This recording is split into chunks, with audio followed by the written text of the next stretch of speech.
Okay, so for this example problem, we're given a shape that looks like a rectangle attached to an isosceles triangle, and we're asked to find the centroid of the shape. So for our find, we're looking for the centroid position, which is going to be x bar and y bar. All right, so just for some notation, you have to define your axes, right? So x-axis, y-axis, and our 0 point or our origin for the axis, we're going to make that the bottom left corner of the shape.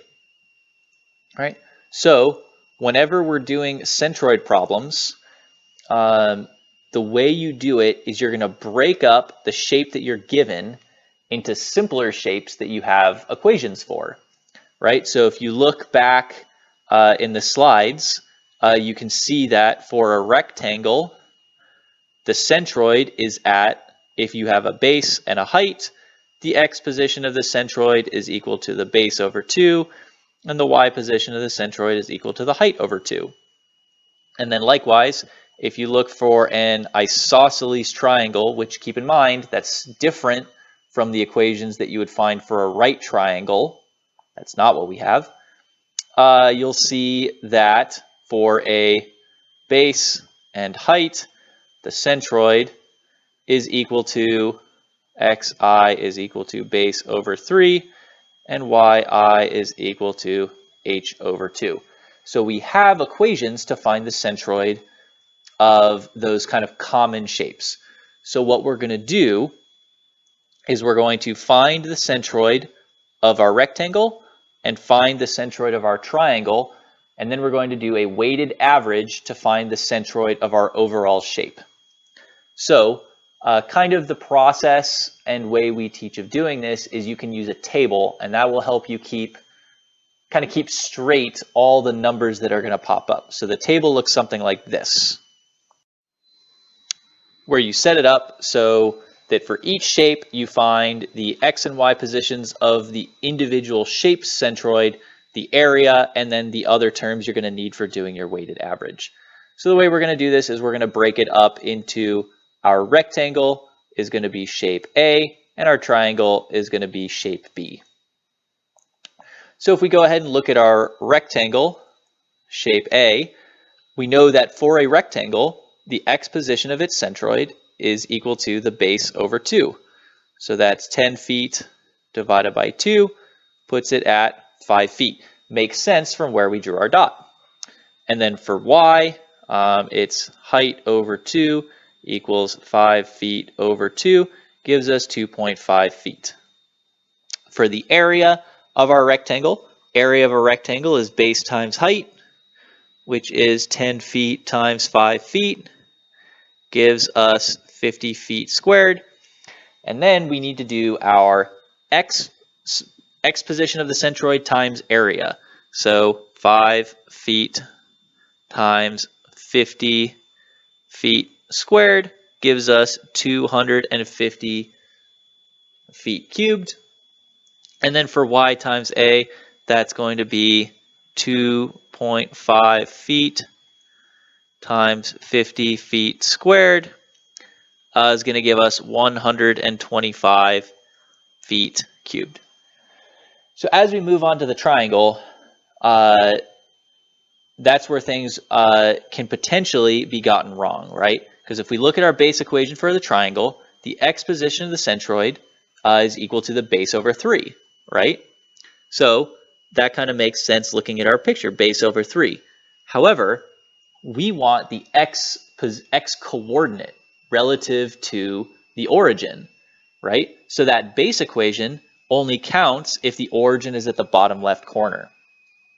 So the way you think about this is you have to add the additional 10 feet it takes to get to the bottom left corner of your triangle.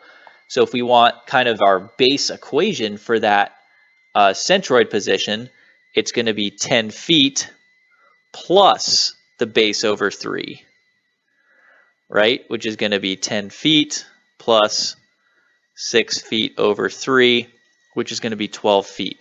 And again, that makes sense. You want the x coordinate. You don't just want some random position. So it makes sense it's going to be shifted over because the triangle is not on the origin. However, when you look at y, the bottom left corner of that triangle is sitting at the point y equals 0.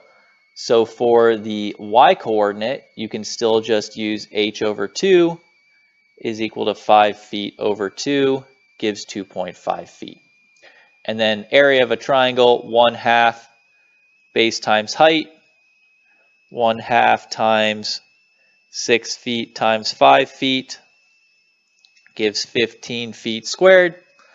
X times A, we do 12 feet times 15 feet squared gives us 180 feet cubed. And then 2.5 feet times 2.5 feet times 15 feet squared gives us 37.5 feet cubed. Now for the bottom row of our table, what we're going to do is we're going to sum up all of the individual areas. So 50 feet squared plus 15 feet squared gives us 75 feet squared.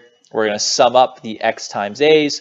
So 250 plus 180 gives us 430 feet cubed. The area should be feet squared. And then 125 feet cubed plus 37.5 feet cubed gives us 162.5 feet cubed. Now, the last thing we need to do is that our centroid for the object as a whole is equal to the sum of the xiai's over the sum of all of the areas. So we have those two numbers. We have 430 feet cubed divided by 75 feet squared gives us an x position for our centroid, 6.62 feet. And then likewise for the y position, sum of YA's over sum of the areas gives us 162.5 feet cubed over 75 feet squared is equal to 2.5 feet. Now, the last thing you should always do for these centroid problems is you should kind of dummy check yourself, right? So we're saying that the centroid of the overall shape is at the position 6.62 feet, 2.5 feet. So if we go to plot that, it would be about here and up to here. So we go ahead and plot that point, and we ask ourselves, does that look like it's in the middle of the area? Yeah, more or less, right? It's a good dummy check because sometimes if you do these problems wrong and you end up saying, oh, yeah, my centroid is at 3 feet for X and 7 feet for Y, you'd plot that all the way up here and you could definitely look at that and be like, no, definitely not right, definitely doesn't work. I have an error somewhere in my math. So it's always worth plotting your final answer for the centroid. And again, just make sure that it makes sense. Okay?